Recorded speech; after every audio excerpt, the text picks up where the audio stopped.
Salam sahabat. Hari ini Kamis 18 Desember 2025, kita belajar dari kitab Ulangan pasal 25.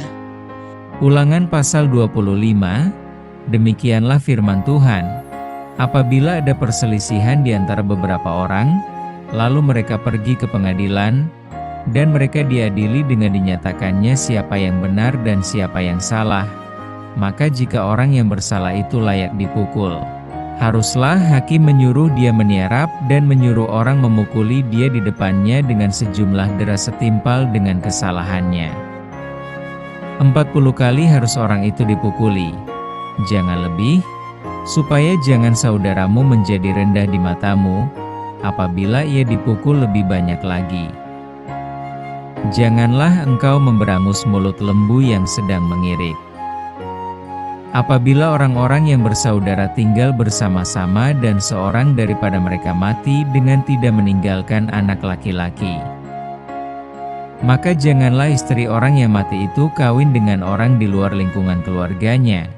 Saudara suaminya haruslah menghampiri dia dan mengambil dia menjadi istrinya, dan dengan demikian melakukan kewajiban perkawinan ipar. Maka anak sulung yang nanti dilahirkan perempuan itu haruslah dianggap sebagai anak saudara yang sudah mati itu, supaya nama itu jangan terhapus dari antara orang Israel. Tetapi jika orang itu tidak suka mengambil istri saudaranya, maka haruslah istri saudaranya itu pergi ke pintu gerbang menghadap para tua-tua serta berkata, "Iparku menolak menegakkan nama saudaranya di antara orang Israel. Ia tidak mau melakukan kewajiban perkawinan ipar dengan aku." Kemudian para tua-tua kotanya haruslah memanggil orang itu dan berbicara dengan dia.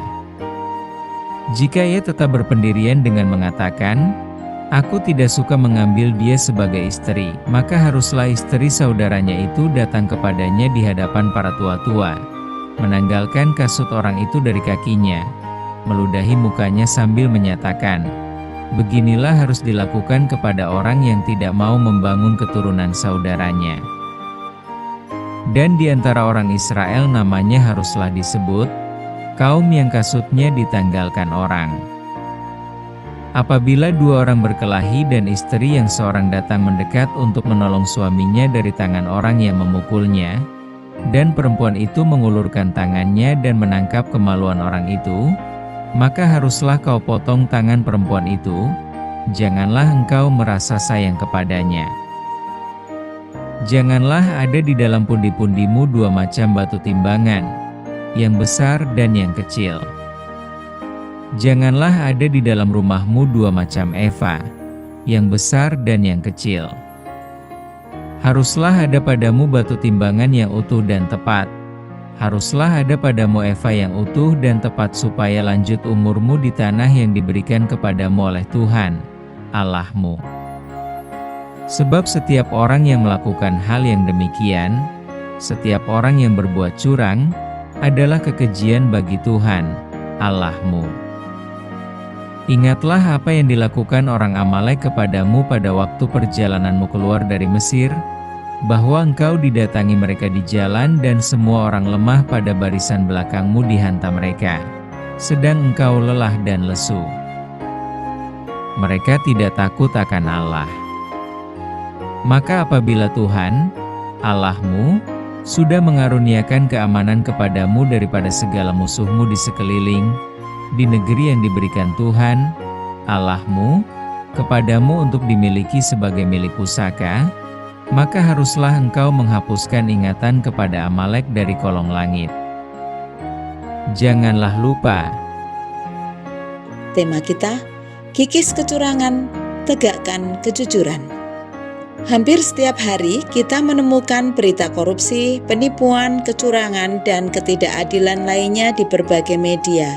Oleh karena sering muncul dalam pemberitaan media massa, kemudian muncul pertanyaan, apakah cara-cara yang tidak baik pada saat ini menjadi tren dalam mengais rezeki?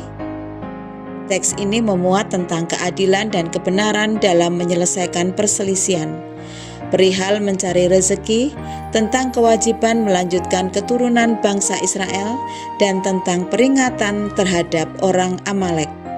Salah satu prinsip hidup yang ditekankan dalam pesan ini adalah pentingnya mengikis kecurangan dan menegakkan keadilan dalam hidup sebagai umat Allah. Hal ini diperlihatkan melalui aturan tentang timbangan dan eva. Timbangan digunakan sebagai alat pengukur berat, sedangkan eva digunakan untuk mengukur volume.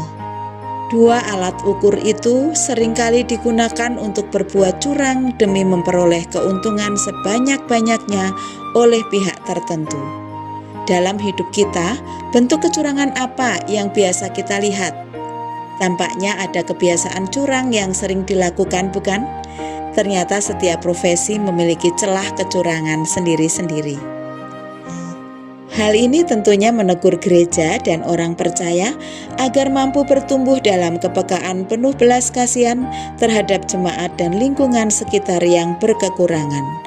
Karena tak sedikit ditemukan fakta, gereja yang berupaya menimbun saldo demi kepentingan kenyamanan dan kemegahan gereja semata, sehingga fungsi gereja sebagai garam dan terang hanya sebatas mimbar dan minim berdiakonia.